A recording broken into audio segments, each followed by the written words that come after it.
दोस्तों कैसे आप सभी, आशा करता हूँ बहुत ही अच्छे होंगे। इस वीडियो में हम आपके लिए लेकर आए टॉप 30 जीके जीएस के क्वेश्चन। ये ऐसे क्वेश्चन है जो बार बार एग्जाम में पूछते हैं। अगर आप रेलवे एग्जाम की तैयारी कर रहे हैं तो यह वीडियो आपके लिए बहुत ही खास होने वाली है। या किसी भी एग्जाम की तैयारी कर रहे हैं तो यह वीडियो आप लोग प्रैक्टिस के तौर पर भी देख सकते हैं। लास्ट में बताइएगा टोटल आपके कितने क्वेश्चन सही हैं। चलिए देखते हैं पहला क्वेश्चन क्या है। पहला क्वेश्चन आपसे पूछा है, रेटिना पर छवि कैसे बनती है।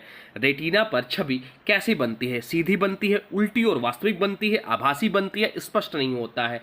तो इस क्वेश्चन का राइट आंसर हो जाएगा ऑप्शन बी, उल्टी और वास्तविक बनता है। रेटिना पर जो छवि बनती है वह उल्टी और वास्तविक बनती है। चलते हैं अगले क्वेश्चन की ओर। अगला क्वेश्चन आपसे पूछा है, प्रकाश में परिवर्तन का नियम लागू होता है। प्रकाश में परिवर्तन का नियम कैसे लागू होता है। तो इस क्वेश्चन का राइट आंसर हो जाएगा सभी सतहों पर लागू होता है। राइट आंसर हो जाएगा ऑप्शन ए। चलते हैं अगले क्वेश्चन की ओर। अगला क्वेश्चन आपसे पूछा है, वायुमंडलीय दाब किस यंत्र से मापा जाता है। मोस्ट रिपीटेड क्वेश्चन है ग्रुप डी के एग्जाम में। वायुमंडलीय दाब किस यंत्र से मापा जाता है। तो वायुमंडलीय दाब जो मापा जाता है वह बैरोमीटर से मापा जाता है। राइट आंसर हो जाएगा ऑप्शन बी। चलते हैं अगले प्रश्न की ओर। अगला प्रश्न आपसे पूछा है, कौन सी ग्रंथि कैल्शियम संतुलन को नियंत्रित करती है। कौन सी ग्रंथि कैल्शियम संतुलन को नियंत्रित करती है। आपके ऑप्शन है थायराइड, पैराथायराइड, एड्रीनल या पिट्यूटरी ग्रंथि। तो इस क्वेश्चन का जो राइट आंसर हो जाएगा वो हो जाएगा पैराथायराइड। पैराथायराइड ग्रंथि जो है वो आपके कैल्शियम के संतुलन को नियंत्रित बनाए रखती है हमारे शरीर में। चलते हैं अगले क्वेश्चन की ओर। अगला क्वेश्चन आपसे पूछा है, मनुष्य में रक्त समूह की खोज किसने की थी। मनुष्य में रक्त समूह की खोज किसने की थी। तो मनुष्य में रक्त समूह की जो खोज की थी वो कार्ल लैंड स्टीनर ने की थी। कार्ल लैंड स्टीनर ने खोज की थी। अगला क्वेश्चन आपसे पूछा है, प्रकाश तरंग किस प्रकार की तरंग होती है। प्रकाश तरंग जो है वह किस प्रकार की तरंग होती है। तो इसका जो राइट आंसर हो जाएगा वो जगह ऑप्शन सी, अनुप्रस्थ तरंग होती है। चलते हैं अगले प्रश्न की ओर। अगला प्रश्न आपसे पूछा है, सबसे तेज गति करने वाली तरंग कौन सी होती है। सबसे तेज गति करने वाली तरंग कौन सी होती है। ध्वनि तरंग, जल तरंग, प्रकाश तरंग या भूकंपीय तरंग। तो इस क्वेश्चन का जो राइट आंसर हो जाएगा वो हो जाएगा प्रकाश तरंग। चलते हैं अगले प्रश्न की ओर। देखते हैं अगला प्रश्न क्या है। अगला प्रश्न आपसे पूछा है, आग की पुतली किसके कारण फैलती और सिकुड़ती है। आग की पुतली जो होती है वह किसके कारण फैलती और सिकुड़ती है। तो इस क्वेश्चन का जो राइट आंसर हो जाएगा वो हो जाएगा ऑप्शन सी, आयरिस के कारण हमारी आग की जो पुतली है वह फैलती और सिकुड़ती है। चलते हैं अगले प्रश्न की ओर। अगला प्रश्न आपसे पूछा है, पानी में बर्फ क्यों तैरती है। पानी में बर्फ क्यों तैरती है। आपके ऑप्शन है, क्योंकि बर्फ ठंडी है, क्योंकि उसका घनत्व पानी से कम होता है, वह हल्की होती है, वह पारदर्शी होती है। तो इस क्वेश्चन का जो राइट आंसर हो जाएगा वो हो जाएगा ऑप्शन बी, क्योंकि उसका घनत्व पानी से कम होता है। चलते हैं अगले प्रश्न की ओर। अगला प्रश्न आपसे पूछा है, कोशिका के केंद्रक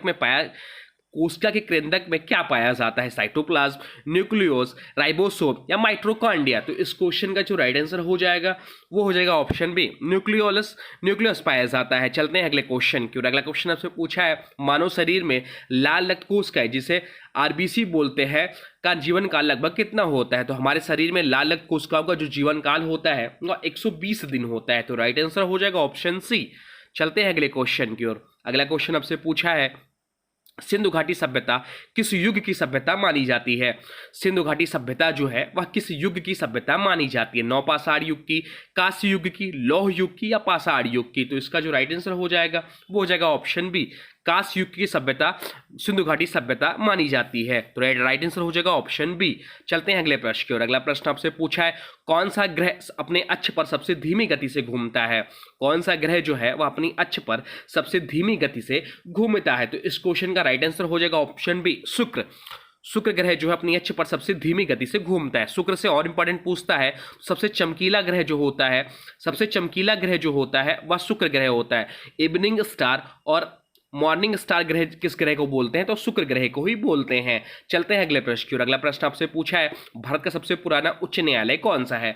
भारत का सबसे पुराना उच्च न्यायालय कौन सा है। तो भारत का सबसे पुराना उच्च न्यायालय जो है कलकत्ता उच्च न्यायालय। कलकत्ता उच्च न्यायालय जो है भारत का सबसे पुराना उच्च न्यायालय है। आप लोग कमेंट बॉक्स में बताइएगा वर्तमान समय में हमारे देश में कितने उच्च न्यायालय हैं। चलते हैं अगले क्वेश्चन की ओर। अगला क्वेश्चन आपसे पूछा है, स्वतंत्र भारत का पहला मुख्य चुनाव आयुक्त कौन था। स्वतंत्र भारत का पहला मुख्य चुनाव आयुक्त कौन था? तो स्वतंत्र भारत के पहले मुख्य चुनाव आयुक्त जो थे सुकुमार सेन थे। सुकुमार सेन स्वतंत्र भारत के पहले मुख्य चुनाव आयुक्त थे। चलते हैं अगले क्वेश्चन की ओर। अगला क्वेश्चन आपसे पूछा है, शांत घाटी राष्ट्रीय उद्यान किस राज्य में स्थित है? शांत घाटी राष्ट्रीय उद्यान किस राज्य में स्थित है? तो राइट आंसर हो जाएगा ऑप्शन ए, केरल राज्य में स्थित है। चलते हैं अगले प्रश्न की ओर। अगला प्रश्न आपसे पूछा है, पृथ्वी की सबसे ऊपरी परत को क्या कहते हैं? पृथ्वी की सबसे ऊपरी परत को क्या कहते हैं? तो पृथ्वी की सबसे ऊपरी परत को जो कहते हैं वह क्रस्ट कहते हैं। क्रस्ट जो है पृथ्वी की सबसे ऊपरी परत को कहा जाता है। चलते हैं अगले प्रश्न की ओर। अगला प्रश्न आपसे पूछा है, एक्सरे की खोज किसने की थी? एक्सरे की खोज किसने की थी? रुडोल्फ डीजल ने, विलियम रॉन्टनजन ने, जॉर्ज डाल्टन ने या आइजैक न्यूटन ने? तो इसका राइट आंसर हो जाएगा ऑप्शन बी, विलियम रॉन्टनजन ने एक्सरे की खोज की थी, जिसके लिए इन्हें नोबेल का पुरस्कार भी मिला था। चलते हैं अगले प्रश्न की ओर। अगला प्रश्न आपसे पूछा है, गैसों का नियम किसने प्रतिपादित किया? गैसों का नियम किसने प्रतिपादित किया? तो गैसों का नियम जो प्रतिपादित किया वह बायल ने प्रतिपादित किया, इसलिए इसे बायल का नियम भी कहते हैं। चलते हैं अगले क्वेश्चन की ओर। अगला क्वेश्चन आपसे पूछा है, आधुनिक अर्थशास्त्र का जनक किसे कहा जाता है? आधुनिक अर्थशास्त्र का जनक किसे कहा जाता है? डेविड रिकार्डो को कहा जाता है, एडम स्मिथ को कहा जाता है, कार्ल मार्क्स को कहा जाता है या जॉन मेडार्ड किसने किया जाता है? इसका राइट आंसर आप लोग कमेंट बॉक्स में बताइएगा। इस क्वेश्चन का जो राइट आंसर हो जाएगा वो हो जाएगा ऑप्शन बी, एडम स्मिथ आधुनिक अर्थशास्त्र के जनक कहे जाते हैं। चलते हैं अगले क्वेश्चन की ओर। अगला क्वेश्चन आपसे पूछा है, संविधान के किस अनुच्छेद में राजनीति के निदेशक तत्व का उल्लेख है, जिसे डीपीएसपी भी बोलते हैं?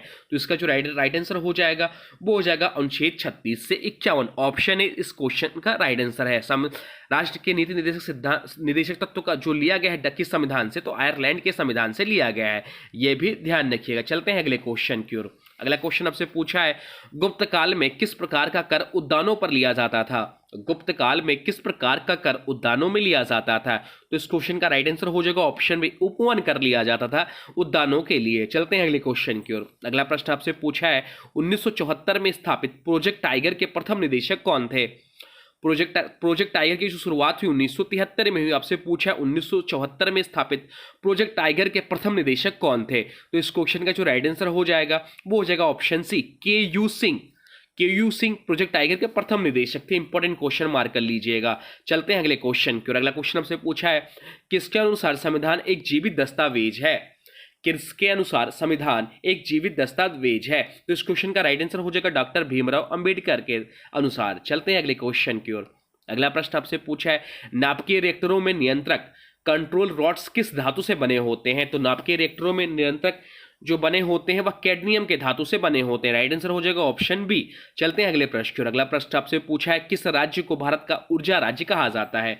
किस राज्य को भारत का ऊर्जा राज्य कहा जाता है? तो इस क्वेश्चन का राइट आंसर हो जाएगा ऑप्शन सी, छत्तीसगढ़ राज्य को भारत का ऊर्जा राज्य कहा जाता है। छत्तीसगढ़ जो है वह मध्य प्रदेश से अलग होकर बना। चलते हैं अगले क्वेश्चन की ओर। अगला क्वेश्चन आपसे पूछा है, डीएनए में जिसका फुल फॉर्म होता है डीऑक्सी राइबो न्यूक्लिक एसिड में पाए जाने वाले बेस पेयरिंग नियम को क्या कहते हैं? तो इस क्वेश्चन का जो राइट आंसर हो जाएगा वो हो जाएगा ऑप्शन है, चार गाप का नियम कहते हैं। चलते हैं अगले क्वेश्चन की ओर। अगला क्वेश्चन आपसे पूछा है, भारत में नीति आयोग किस संस्थान का स्थान लेता है? भारत में नीति आयोग किस संस्थान का स्थान लेता है? तो इस क्वेश्चन का राइट आंसर हो जाएगा ऑप्शन है, योजना आयोग। योजना आयोग की जो स्थापना हुई थी 1950 में हुई थी, यह भी ध्यान रखिएगा। चलते हैं अगले क्वेश्चन की ओर। अगला क्वेश्चन आपसे पूछा है, गोलमेज सम्मेलन का आयोजन किसके द्वारा किया गया था?